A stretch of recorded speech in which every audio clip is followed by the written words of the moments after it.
I'm here with Molly LaCroix. Molly is a licensed marriage and family therapist in private practice. She received her master's degree in marriage and family therapy from Bethel Seminary in San Diego and returned to Bethel as an adjunct professor in the MFT program. Specializing in treating clients who experienced early adversity, Molly has the highest possible level of training in the internal family systems model. She and her husband live in Central Oregon, visiting their children and grandchildren in Southern California as often as possible. And Molly has just released a new book, an exciting new book called Restoring Relationship, Transforming Fear into Love Through Connection. And that book is about dealing with harmed relationships. Restoring Relationships explores the roots of vulnerability and provides a framework for transforming fear into love through connection. Through stories and exercises, Molly introduces a new spiritual practice based on the internal family systems model, demonstrating the congruence of IFS with biblical and theological truths. Common causes of distress, including loss, betrayal, addiction, and the emotional response to physical and mental illness, are explored through the lens of IFS and the new spiritual practice.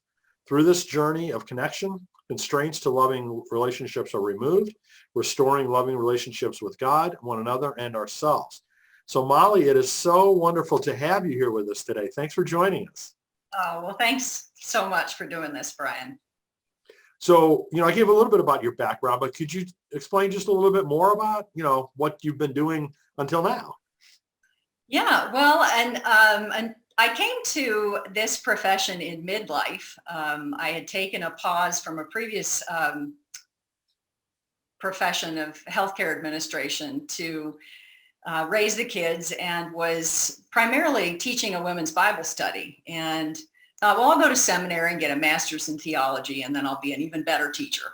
And lo and behold, it turned out I was led into the marriage and family therapy program. And and had an early interest due to some clients that I was assigned at my practice site when I was learning to be a therapist, which was a hospice.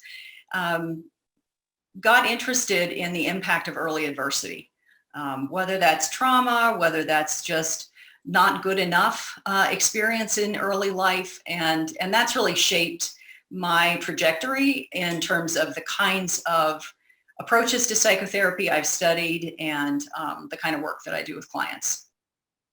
Interesting. So this is your first book. Congratulations on that. Thank you. Can you tell us how it came about? Yeah. Well, as I thought about that, there are really two key things. One was the disconnect I was seeing, hearing, experiencing between our hope as a Christian community to be loving and supportive of people who are in distress, and what I was hearing from clients and from colleagues, that too often people weren't experiencing that kind of safe holding, that they were in fact sometimes even experiencing harm. And so that was a big concern.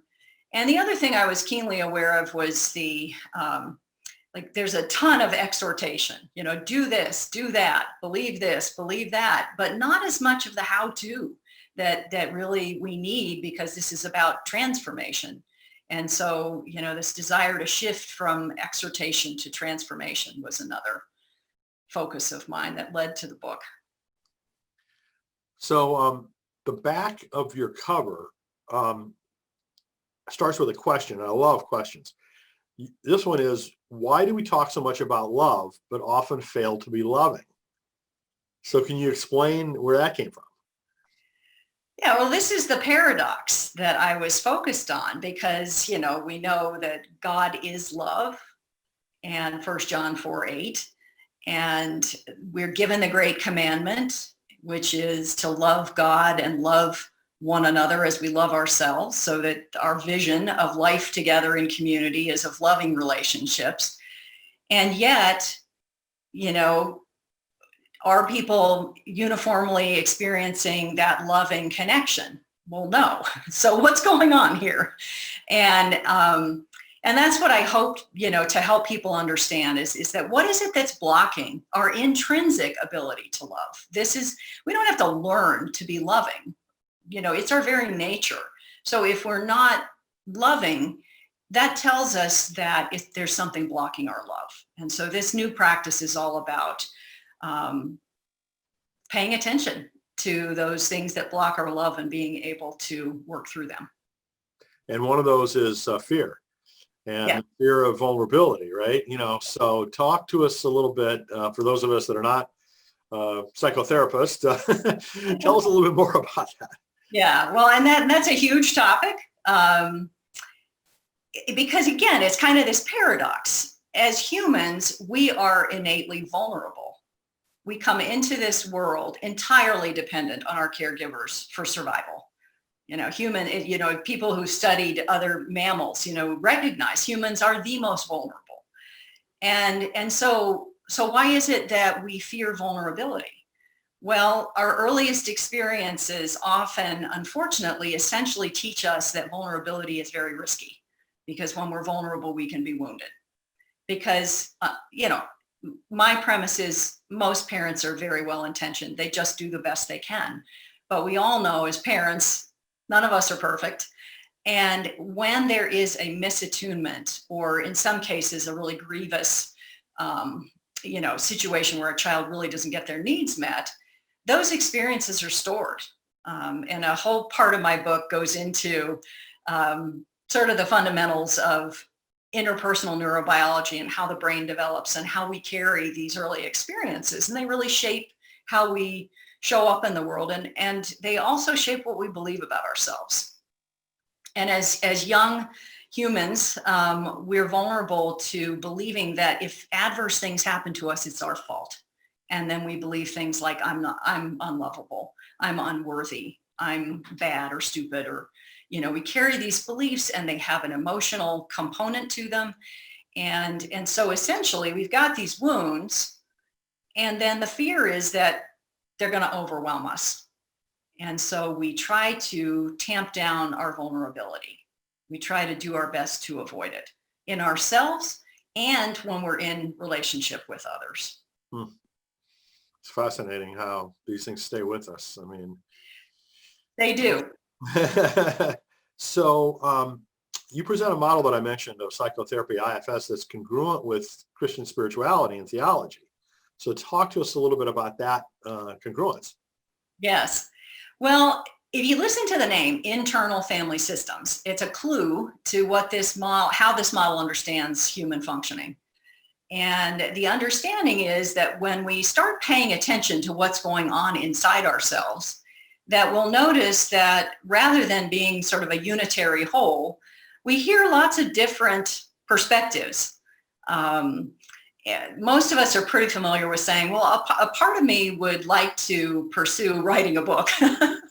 But this other part of me says, no, don't do that. So we often experience that kind of internal polarization or dilemma. And in the process of just being curious, the person who developed this model, Dr. Richard Schwartz, we're celebrating the 35th anniversary of when this model was launched. It's not new. It's been around. It's been researched. It's been validated. It's just really understanding that there's a lot going on inside us, and that rather than kind of transient beliefs and emotions and sensations, it's helpful to think of persons within the person. And so the name internal family systems, that there is this family of different parts of ourselves, and that healing comes through connection, through relationship with them. Wow. I know. That's pretty serious. I need to read your book. I go into plenty of detail to explain this. The fancy word for all of this is multiplicity. And so as I think about the integration with Christian spirituality, well, number one, our God is multiple, and we are created in God's image. And so it makes sense to me, okay, it makes sense that we're multiple also. Now, our multiplicity is different. We are not God. And so the analogy that I use for our multiplicity is the analogy Paul gives us in 1 Corinthians of the church being a body with many diverse parts, and each part is worthy and necessary. And that's the premise of how we see ourselves, is these different parts of us are inherent They're there from the beginning. But the roles that they play, the functions and what they hold is a reflection of our experience in life. Hmm. So I could Wow. go into more detail, but Yeah. No, we save it for us to read the book. But you do apply this to different areas of distress, like loss and betrayal, addiction, physical and mental illness. You want to talk a little bit about, how that works? yeah. Yeah, so that's where, we get to the how-to of all of this, is when we have this new understanding of ourselves. My premise is that when we can develop relationships with these parts of ourselves, that releases the constraints to the innate resources we have, again, as beings created in God's image. We have compassion, for instance, which is often a quality that people most need when they're in distress, and yet don't often experience it, or maybe not as often as we'd like. And so in developing relationships with ourselves, we can remove the constraints to the compassion. And so different types of adversity provoke different reactions in ourselves and in others.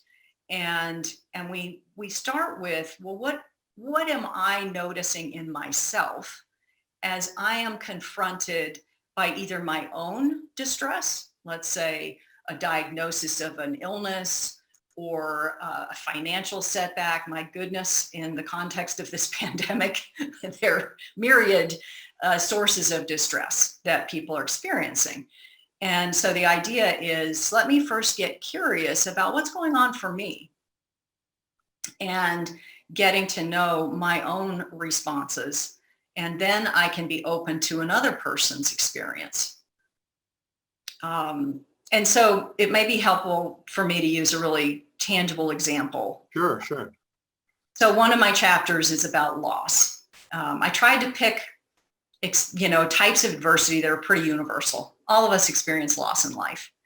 And the dominant message in our culture around loss is to get over it. The message is, if you tune into what people say when someone's experiencing a loss, the narrative is be strong. And be strong means don't feel your feelings. Don't wallow in your grief.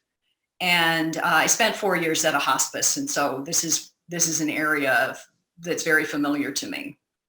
And one of the things I learned is, if grief isn't witnessed, if we don't work through it, it doesn't dissipate. And one of the stories in my book is of a client that I met with, and she was in her 80s and had experienced a number of significant losses and had never been able to witness any of them, had never had support to process through them, had just kind of white knuckled her way through, and was a good soldier and was strong like everyone told her she needed to be. And the losses they just accumulate. And so with this approach, we would have to start with, well, what is my authentic response to a loss that I'm experiencing? Because we probably have a part of us that believes that what we should do is be strong and not feel it. And we would have to start there. And in this model, one of the things I didn't mention is that with any good family, with any functional family, there's a leader. And so the idea is we bring leadership to our inner family, drawing on these intrinsic resources we possess as image bearers, and drawing on the power of the Holy Spirit. So when we're kind of in harmony with the Holy Spirit. So the idea would be, we bring these resources in connecting with a part of us that is believing that if we feel what we're, this grief, that we'll be overwhelmed and we won't be able to handle it. We have to start there with what is blocking me from feeling what I'm feeling. And so this practice teaches us how to do that, and then how to move to the more vulnerable level. So we kind of start with this protective level and then move to the more vulnerable place. So it kind of sounds like your book would be useful both for people who are trying to help others go through this, like pastors, or other caregivers, but also for each individual, to really understand themselves better. Well, that's my hope. One of the things they tell people when you write a book, don't say you want everybody to read this book. Right. I preach that to everyone too. Yeah. And at the same time, my assertion is that in order for us to show up in the world in a way that's congruent with our faith, and congruent with the Great Commandment, to be a loving presence in the world, we have to start with ourselves, because we all have things that block our love. None of us can go through the day without recognizing something that blocked our love. And so it's just a practice of getting curious about that. And again, that sounds like exhortation, right? Just get curious. But in my book, I talk about, well, how do we do that? Because it's not automatic. And so I offer, not only do I walk people through this, but then in the end of the book, there's an outline of, well, how do I do this day to day? So I'm going to take a departure from your book and ask you a question that's really kind of more broad. We are in one of the most polarized times in our country, from a political perspective, from a racial perspective. And, a lot of the things that you're saying strike me as a kind of internal analysis, for lack of a better term, that we need to do in a lot of cases to figure out how to heal some of those divides. I heartily agree. Yeah. Because a lot of the divides, and not to be overly reductionistic, but so much of what drives how we show up in the world is fear. And again, it's fear of vulnerability, but our fear gives rise to protective strategies, and so it's protective to let's say only listen to things that validate what I already think, because that makes me feel like I'm right, which feels a lot safer than, ooh, this is kind of gray and I'm not sure, and I'm going to have to think through this, right? That's more difficult. So that just is one example of a protective strategy that we see happening right now. And so although my focus in writing the book was sort of what I call these problematic approaches to people who are in distress, these principles and this practice can be applied across the board. Well, maybe that's an opportunity for another book. Well, I'll tell you what, I've got a working title of book number 2. Awesome. Which is From Exile to Shalom, The Journey of Reconciliation. Interesting. So because in this model, I've talked about protective strategies, but what we do in our inner world is we exile the things that are vulnerable. We exile our pain. We don't want to feel shame. We don't want to feel terror. We don't want to believe I'm unlovable. So we exile all of that. But it sits down there like toxic waste influencing us.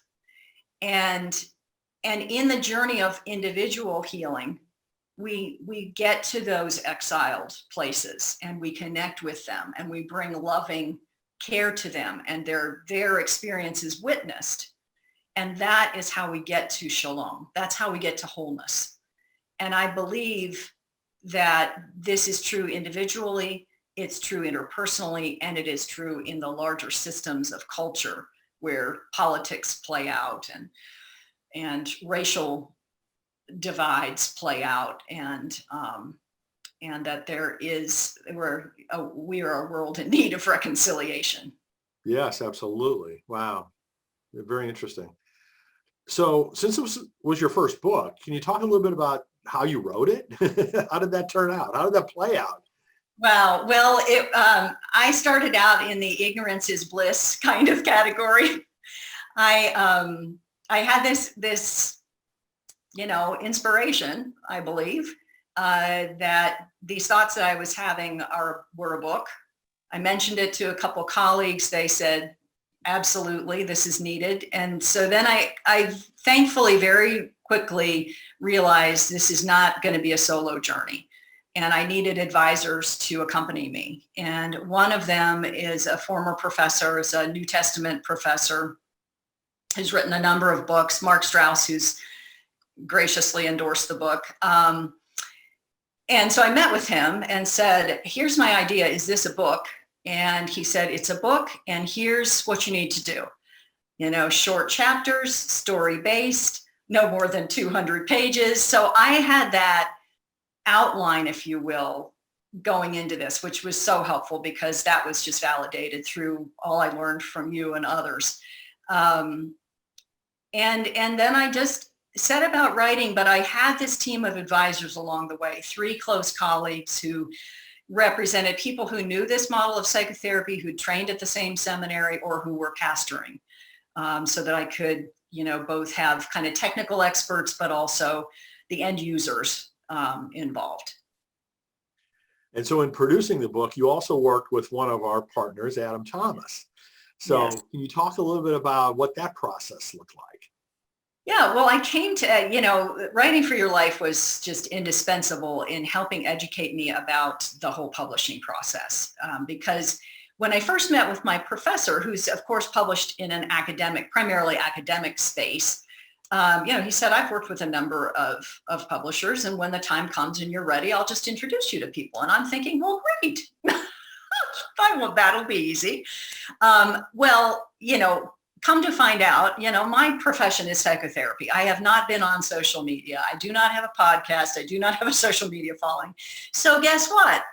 The publishers aren't going to touch me. But I also knew that for me, I wanted a professional editor. And so thankfully, through you, I connected with Adam, and Adam is not only an editor and a very reliable grammar nerd, which I loved. He also, we worked together to do the cover design, layout. He walked me through loading this onto Kindle Direct Publishing. I mean, he was just an indispensable partner. And it was fun. It was collaborative. Writing can be a very solitary journey. And for me, having key advisors was a helpful balance to that. Well, for those of you that don't know Adam, that are listening to this, Adam is a pastor as well. Yes. So he brought that perspective, which I think was useful too for, Molly's work. For sure. Yeah, it was the ideal partnership. Well, I'm so glad that it turned out so well, and I'm so glad that your book is now available. So do you want to hold it up? Do you have a copy there? Oh, I do. Yes. Show and tell. This is my book. And my first blog post is about the flower on the cover of the book. It was very intentionally selected. So if people are curious, my website is just mollylacroix.com. And it's just, it's wonderful to have it out there. And my hope is that it's helpful to people. Good. Well, I'm really excited about it, and it is available right now for yes, so people it's available through Amazon, both a paperback and a Kindle version. So, and I'm going to do an audiobook. I've had some requests, and I just have to one day at a time. Another learning experience, right? Exactly. I can't tell you too much about that one. I'm sorry. Well, there are people out there, and again, it's that being attuned to the diverse needs, and a lot of people consume material best in an audio version. So. Well, Molly, it's really exciting to, be able to do this book launch interview with you, since we've been working together for quite a few months since we first got in touch. Yes. And, I'm so proud of what you've done and so excited about how it's going to help people. Well, thank you. Thank you. You've been so helpful, Brian. I just feel like, at every turn I had the resource that I needed. And one of those turns was finding Writing for Your Life. So I appreciate what you're doing. Well, very good. And good luck with the rest of the book launch, and also with that next book. Please keep us posted so that we can help get the word about that one too. Thank you. Now I'll have to do it. I've said it, I better do it. Good. Yeah.